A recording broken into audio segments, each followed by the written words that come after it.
Hey everyone, this is Zach with Bullet Central here in Kufstein, Austria, population of about 20,000 and home to the best trigger in the world. Today I get to tour Bix'N Andy, hang out with the guys, and learn more about them. Stay tuned.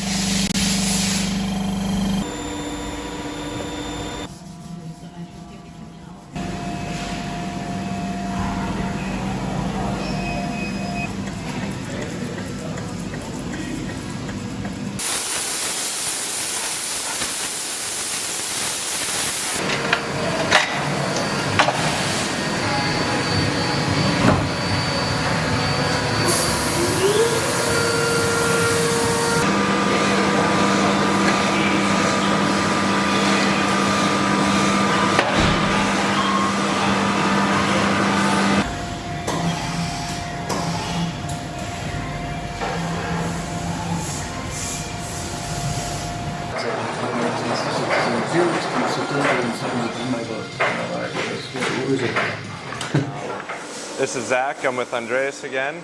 We're going to give you a nice little factory tour with as much as we can show you without giving away any of the secrets, but we'll give you a kind of a from start to finish what a daily Bix'N Andy day is.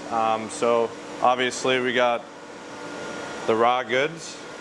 Yeah, that's where our raw material comes in. Nothing too spectacular here. It's just aluminium and mainly stainless steel. And here we come to our first machine or our two similar machines that we say that's our aluminium work horses. They have high-speed spindles, very fast, quite precise. And they manufacture most of the cover plates and aluminium houses you get in your triggers. And that's the same here. Same thing here or no? They don't run at the moment because otherwise you couldn't hear us. Yeah, but these machines are quite quick. They are very quick. They have like 60 meters rapid feed. Yeah. Yeah.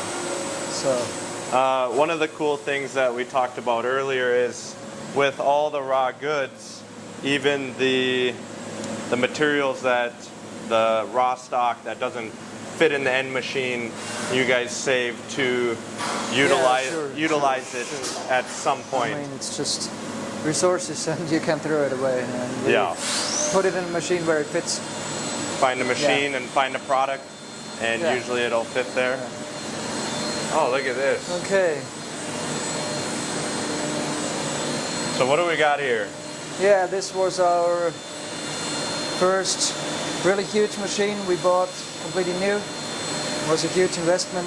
We use it mainly for making steel parts, like the top sears, or stuff for our rifles as well. It has two dump stones, and the machine just changes them automatically. You clamp your work pieces here.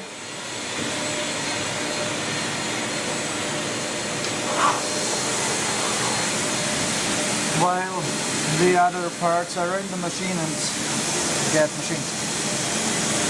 So this is your second tombstone. So when you go home or leave at 5, you'll load this one up. Exactly. We try to make the machine as full as possible so that we have some lights out hours in the machine as well. To get the most out of production. Yes. So this here, for example, are the top sears for the tax port. They just fell off the machine like this.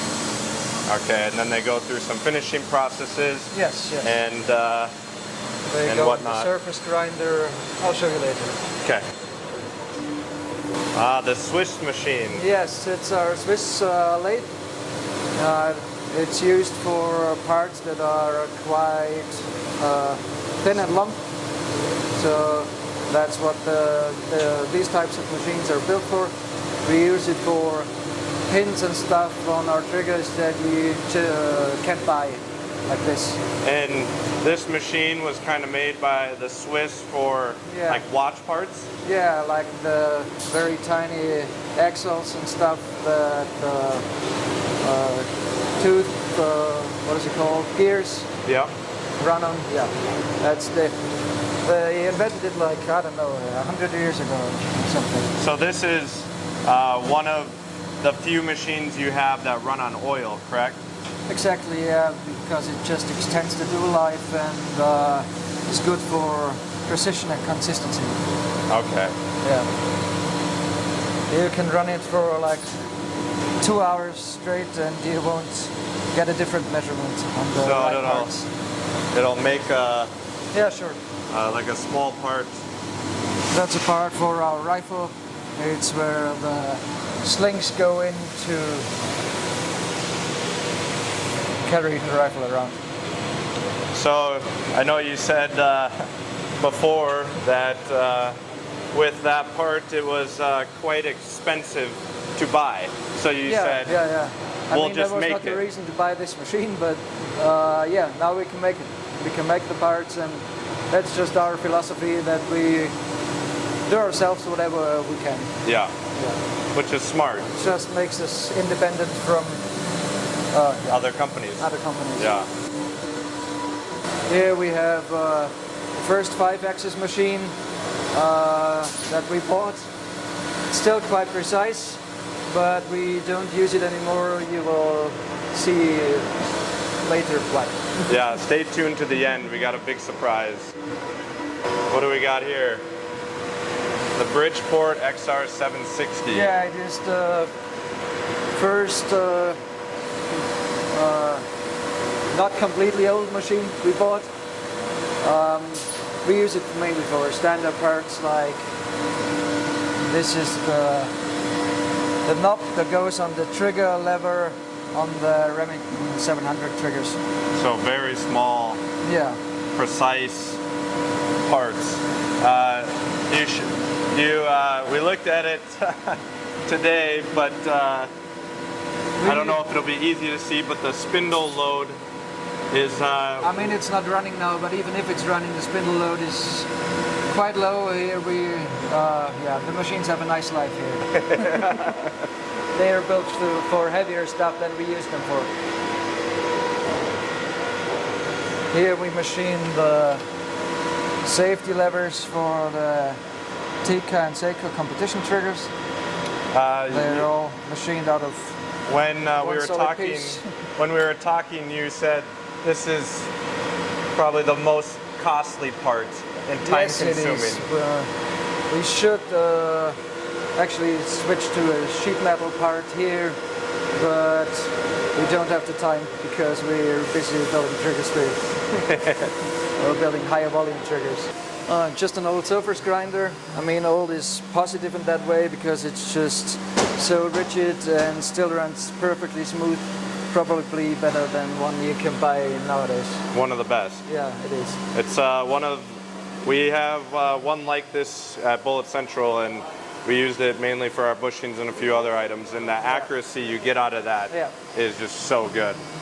So as you might know, when you look at the usual CNC machine part, there's always 6 sides, and you can't machine the 6th side because that's where it's clamped.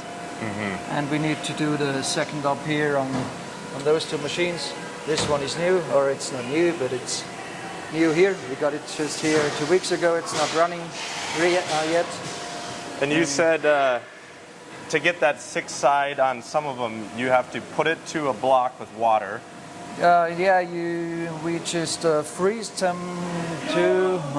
Can I find it? No, I can't. Just to a piece of aluminium. Yeah. We freeze it there because we couldn't clamp it otherwise. I mean, we could clamp it, but we wouldn't get the precision because, for example, if you look at your trigger shoe, it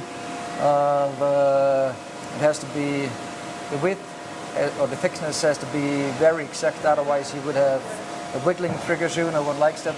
We use ice clamping. Yeah. And so the machine gets quite cold quite quickly. And yes. does its machining, and you put it into a warm water bath, over exactly. here. To melt the ice again, and then you just put on the other parts and go again. Awesome. This was our first high-speed machine. We bought it mainly because we were doing bench rest actions and hunting actions, and it's just, yeah, it has a very fast fourth axis, so it's perfect for doing simultaneous stuff. So you guys are making your own action for the people out there that think of you just as triggers. And we'll get to some other items like I talked about in the intro, but this is one of the machines that had taken your actions to a new level. Exactly. Okay. Yeah. Nice. Right here we have Christian. He's the longest employee or longest here working employee we have, and he's doing all the chamber work on the barrels. So he's obviously very important. He's one of the best. Yeah, he is. He does it for a long time and he knows what he's doing.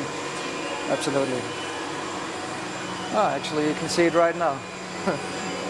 Nice coincidence. Doing a carbon fiber barrel today.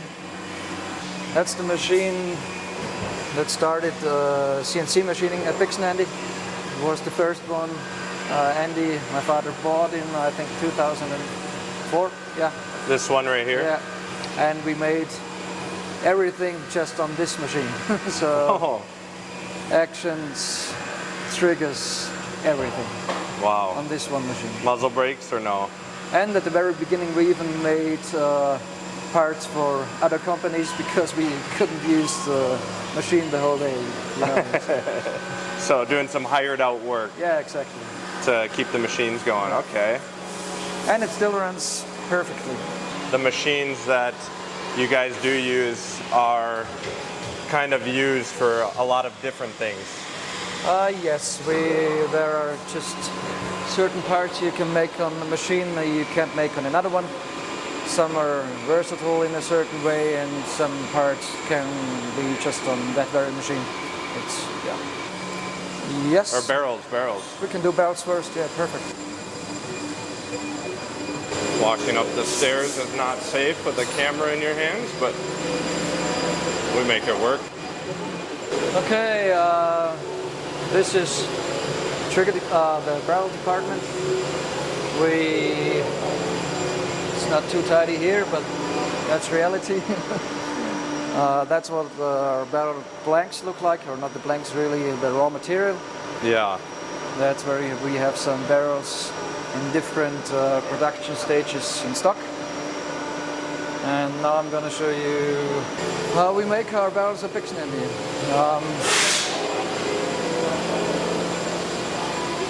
After chamfering, or actually when the material comes here, we need to anneal it. After that, we put chamfers on both ends of the raw material to be able to clamp it in our gun drilling machine. Yeah. It takes roughly 30 minutes. We drill pretty good holes here, so it's like we are off the center about a tenth of a millimeter. Tenth of a what? Of a millimeter. A millimeter, wow. Yes, exactly. And what is this, for the people who don't know, what is this machine doing to the raw good? In short, we're putting the holes in the barrels, so it's a full material, just a rod of steel. Like this. Yeah. And there we drill the initial hole. Drill the initial hole through the barrel. So, like... here, the hole, the main thing that we take care of is that it's just straight and center. Straight and center. Diameter and the surface finish is not done here. That's done on the next machine. And it's about a 30-minute process on this machine. Yes. I mean, you could go faster. Professional companies go faster, but then they're not that centered, and yeah. An old machine, but still does its job really well. Older than we both are. But probably more consistent than we are. Okay, this is our reaming machine. That's where we ream the lens, Okay. or diameter.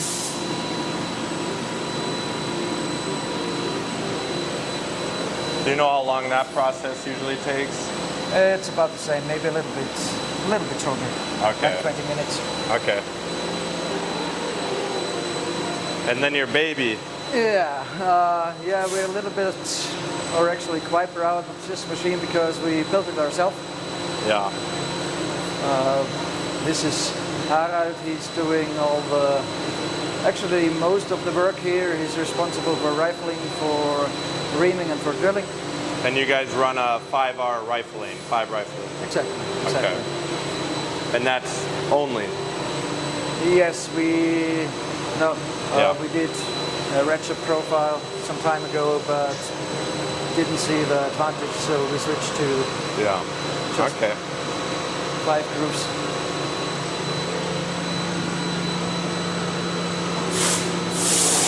Here he's measuring how far in the rifling process he is already, and after that he tells the machine how many passes it needs to make again.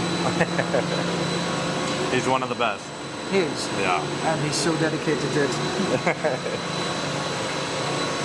Cleaning a barrel. That's Sigi, he's lapping the barrel. He's lapping the barrel. Yes. After the barrel gets rifled, we lap it just to be sure that all the manufacturing marks, tool marks, are in the right direction. And that, yeah, Perfect. that everything's perfect in there. We'll skip that part.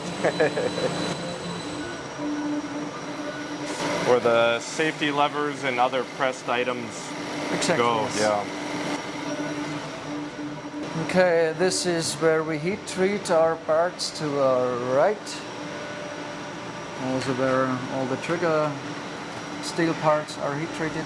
Yeah, and then I see you also have an annealer as well. Yes, we do, and we need it for certain parts. Need it for certain parts. So we are with Michael here. He is the trigger QC. He tests the final triggers after they're assembled, and we'll go through assembly here after this. But I've never seen a guy work at this speed like Michael does. And Thank you. right now he's working on the Dakotas for Fierce. So they're all set at 2.5 pounds, and they get a green sticker if they pass the test. And we're gonna let him do his thing and talk a little bit about what you're looking for and everything. So Michael, when you are doing that, you're checking how it feels, the screws, the safety. No, the first test where I just try to trigger if it's working properly. Okay. If every part is in there, or if it, sometimes a mistake happens and the bolts that we put in are too small, so it just stops working after a couple of times. Mm-hmm. And Or you can there's feel the- that. You can feel a whole lot if it doesn't work, and the first test is just if generally it works well. The next test is if it holds, if you smash it closed. So if you're hunting or something and you're excited and Yeah. are not gentle with the gun, if it still holds it or if it goes off, which generally doesn't happen with this trigger, but it's just a good test. Yeah. Then this part of the test is just if the safety goes smoothly and is comfortable to use. And this part of the test is if it holds even under a lot of pressure or with a lot of pull force. If that all works, then the last part is just the weight Yeah. of the trigger. And which does. And then it's just the last test if it, I don't know, it got used to just testing if it works well afterwards. And how many do you do a day, would you say? Depends on the type of trigger. If it's just purely Remington Dakota, Yeah. it's about 300 to 400, depending on how long or how necessary it is to work. Generally around 320 Okay. 320 a day. So we'll just, I'm gonna let you do your thing and we'll watch some speed and how you do it, because it's quite fascinating.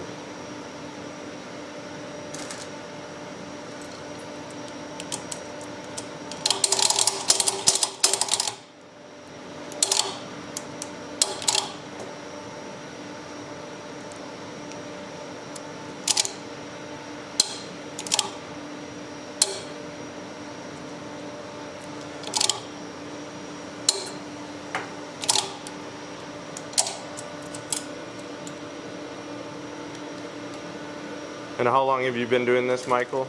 For around 2 years now. 2 years now? Yes. What is this the easiest trigger for you to do? No, Sakura Dakota is a tiny bit easier. Sakura Dakota But is? it's just in comfort. There's no reason behind it. I should bring you with to matches so you can quickly swap out trigger techs when they go down. But alrighty, we're gonna go into trigger assembly Yes. and see what we got going on there.